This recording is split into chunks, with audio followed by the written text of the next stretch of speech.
Bienvenidos a una nueva inmersión, una que nos lleva, al meollo de la política latinoamericana. Hoy vamos a analizar la polémica que ha generado el anuncio del expresidente colombiano Andrés Pastrana de visitar Venezuela, junto a una comitiva de otros expresidentes. Sí, es un tema candente sin duda. Lo interesante aquí es que Pastrana y su grupo, bueno, buscan respaldar al líder opositor venezolano Edmundo González. Él está, pues, en contra de lo que ellos llaman la dictadura castrochavista de Nicolás Maduro.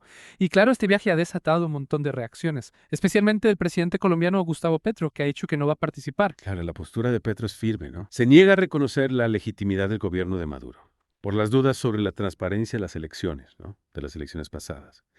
Para entender este escenario, este complejo escenario, nos adentramos en un análisis de Voces de Colombia, de Noticias y Opinión, que ha abordado este tema con mucha profundidad. Por un lado, Pastrana criticando la postura de Petro, ¿no? Y por otro lado, resurge un video de Pastrana en su época de periodista.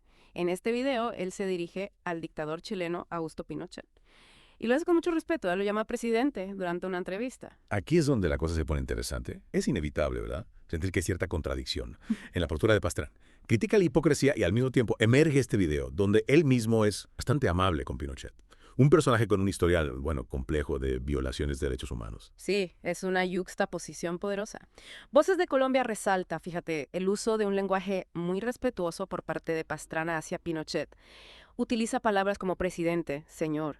Y esto nos lleva a cuestionar, bueno, las motivaciones actuales de Pastrana y su propia definición de lo que él considera un gobierno legítimo. Y como si la situación no fuera ya tensa, entra en escena Diosdado Cabello, un alto funcionario venezolano, ¿no? Y su respuesta al viaje propuesto por Pastrana, una amenaza directa, detener a toda la delegación si ponen un pie en Venezuela. Incluso señala a Pastrana directamente, afirmando que no se le permitirá regresar a Colombia. El lenguaje utilizado por Cabello es extremadamente fuerte, ¿no? Y revelador. Los llama invasores, los acusa de querer apoderarse de los recursos de Venezuela. Esto nos muestra la gravedad con la que el gobierno venezolano está tomando esta posible visita. La perciben como una afrenta directa, ¿no? A su autoridad y a su soberanía. Y Cabello no se detiene ahí. Muestra carteles de "se busca ya impresos", con los rostros de Pastrana y los demás expresidentes. Es una imagen impactante, ¿verdad? Parece sacado de una película. Pero también nos recuerda lo rápido que esta situación podría escalar a una crisis diplomática a gran escala. Sin duda. Las declaraciones de Cabello tienen serias ramificaciones legales y diplomáticas. Detener a expresidentes, bueno, sería un incidente internacional de gran envergadura. Probablemente desencadenaría sanciones, la condena de la comunidad internacional, incluso, potencialmente, acciones militares. Y luego está la cuestión de qué significa todo esto para Colombia y para el presidente Petro. Si esta situación se sale de control, Petro podría verse obligado a responder. Ya camina por la cuerda floja diplomática con Venezuela, tratando de restablecer las relaciones después de años de tensión. Este incidente podría arruinar por completo esos esfuerzos. Y mientras tanto, el pueblo venezolano queda atrapado en medio de todo esto. Enfatiza que todo esto es un show, con políticos jugando sus juegos mientras la gente común sufre las consecuencias. Es un punto crucial. Mientras estas figuras políticas se enfrascan en sus luchas de poder, son los venezolanos de pie quienes soportan la peor parte, ¿no? De las dificultades económicas, la inestabilidad política, la amenaza de violencia. Sí, aquí es donde debemos detenernos un segundo y pensar en las posibles consecuencias a largo plazo. ¿Qué pasaría si este tipo de tácticas agresivas se convirtieran en la norma en la región? ¿Cómo podemos garantizar un diálogo pacífico y procesos democráticos cuando nos enfrentamos a estos intentos tan evidentes de socavarlos? Es una pregunta que nos deja pensando. Voces de Colombia también resalta algunas acusaciones, particularmente inquietantes, que lanza Cabello contra Pastrana. Ah, sí, Cabello va más allá de la retórica política, ¿no? Y se adentra en ataques personales. Lo llama pedófilo, delincuente. Incluso insinúa que Pastrana prefiere que lo lleven a una isla con niños. Son acusaciones increíblemente graves y francamente bastante impactantes. Parece que Cabello busca desacreditar por completo a Pastrana, ¿no? Usando un lenguaje extremadamente incendiario. Precisamente. Es una clásica campaña de desprestigio. Buscan destruir la reputación de Pastrana, ¿no? Socavar su credibilidad ante la opinión pública. Si estas acusaciones tienen algún fundamento en la realidad, bueno, es otro asunto. Siento que toda esta situación se tambalea al borde del precipicio. Un movimiento en falso, un paso en falso, y las cosas podrían descontrolarse por completo. Totalmente. Es importante recordar que esto no es solo una guerra de palabras. Hay vidas humanas reales en juego. Si la situación se intensifica, el pueblo venezolano es el que más sufrirá. El pueblo venezolano es quien, en última instancia, paga el precio de esta ostentación política. Argumentan que, bueno, independientemente de quién tenga la razón, ¿no? El ciudadano venezolano promedio está atrapado en el fuego cruzado. Se enfrentan a dificultades económicas, incertidumbre política, la amenaza constante de la violencia. Entonces, ¿cuál es la conclusión para nuestros oyentes? ¿A qué deberían prestar atención a medida que se desarrolla esta historia? Creo que hay varios puntos clave a tener en cuenta. Primero, Pastrana y los otros expresidentes realmente seguirán adelante con este viaje, con su viaje a Venezuela. Si lo hacen, ¿cómo responderá el gobierno venezolano? ¿Y qué pasa con el papel de Colombia en todo esto? ¿Se verá obligado el presidente Petro a intervenir si la situación se deteriora? Y quizás lo más importante, ¿qué significará esto para el pueblo venezolano, que ya está luchando en medio de esta turbulencia política? Es una situación compleja y preocupante, con ramificaciones potenciales que se extienden mucho más allá de las fronteras de Venezuela. Este incidente, pone de manifiesto la fragilidad de la democracia en la región y los peligros de la polarización política y la escalada retórica. Es un duro recordatorio de que las palabras tienen consecuencias y que la búsqueda del poder a menudo puede tener un costo humano muy alto. Voces de Colombia nos invita a reflexionar sobre el panorama general. Lo que llama la atención es el cinismo del comentarista, ¿no? Sobre toda la situación. Creen que todo esto es solo un espectáculo, una actuación, diseñada para generar atención y distraer atención de los problemas reales que aquejan a Venezuela. Argumentan que en última instancia nada cambiará para mejor hasta que haya elecciones libres y justas en Venezuela. Y ese es un sentimiento compartido por muchos observadores internacionales.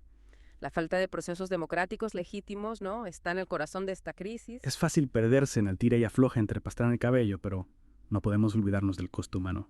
Del costo humano de este estancamiento político. El pueblo venezolano está atrapado en una red de, maniobras políticas, dificultades económicas y malestar social. Sus voces a menudo se ahogan en el ruido, ¿no?, de estos juegos de poder político. Argumentan que si este tipo de retórica agresiva y este desprecio por las normas diplomáticas se vuelve algo común, podría desestabilizar a toda la región. Entonces, ¿qué significa todo esto para nuestros oyentes? ¿Por qué deberían preocuparse por una disputa política que ocurre a miles de kilómetros de distancia? Porque esta situación es un microcosmos, ¿no?, de los desafíos que enfrentan las democracias en todo el mundo. La erosión de la confianza, el auge del populismo, la instrumentalización de la información. Esas son tendencias que vemos a nivel global. Es un recordatorio de que no podemos dar por sentada la democracia. Requiere vigilancia constante, participación activa, un compromiso con el diálogo y la comprensión, incluso cuando no estamos de acuerdo.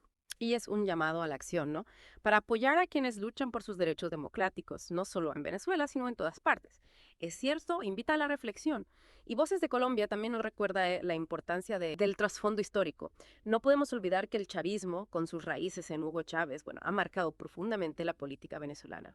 Durante décadas. Claro, entender las bases del chavismo, sus ideales, cómo ha evolucionado, es clave para comprender las acciones, ¿no?, y las motivaciones de figuras como Maduro y Cabello, y también para entender la resistencia de figuras como González y el apoyo que recibe de expresidentes como Pastrana. Exacto.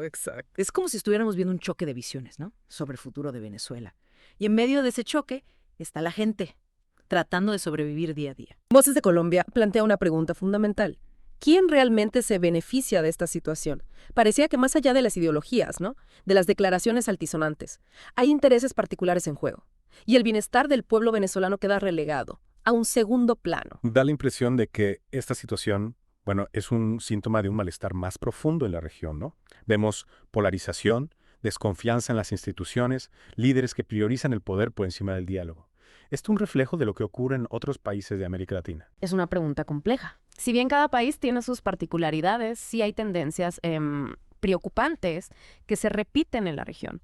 La erosión de la confianza en la democracia, la manipulación de la información, el auge de líderes populistas que prometen soluciones fáciles a problemas complejos, son desafíos que debemos afrontar con seriedad y con un compromiso real y la construcción de un futuro más justo y equitativo. Es un llamado a la acción, sin duda, a no ser meros espectadores, a informarnos, a analizar críticamente la información que recibimos y a participar activamente en la construcción de una sociedad más justa y democrática. Totalmente. Y Voces de Colombia nos recuerda, fíjate, que a pesar de la complejidad de la situación, hay espacio para la esperanza, hay ciudadanos, organizaciones y líderes que trabajan incansablemente, ¿no?, por un futuro mejor para Venezuela. Es crucial apoyar esos esfuerzos y mantener viva la llama de la democracia y la justicia social. Y con esa nota de esperanza, vamos cerrando esta inmersión. Ha sido una conversación, intensa, llena de matices y de preguntas que sin duda nos invitan a seguir reflexionando. Recordemos que más allá de las diferencias políticas e ideológicas, hay un elemento fundamental que nos une, el deseo de un futuro mejor para nuestra región. Un futuro donde la democracia, la justicia y la paz sean los pilares fundamentales. Muchas gracias por acompañarnos en esta inmersión. Les recordamos que pueden encontrar más análisis y reflexiones en el podcast Voces de Colombia, en YouTube. No olviden darles un me gusta y suscribirse para que sigamos creciendo y llevando estas conversaciones a más personas. Hasta la próxima.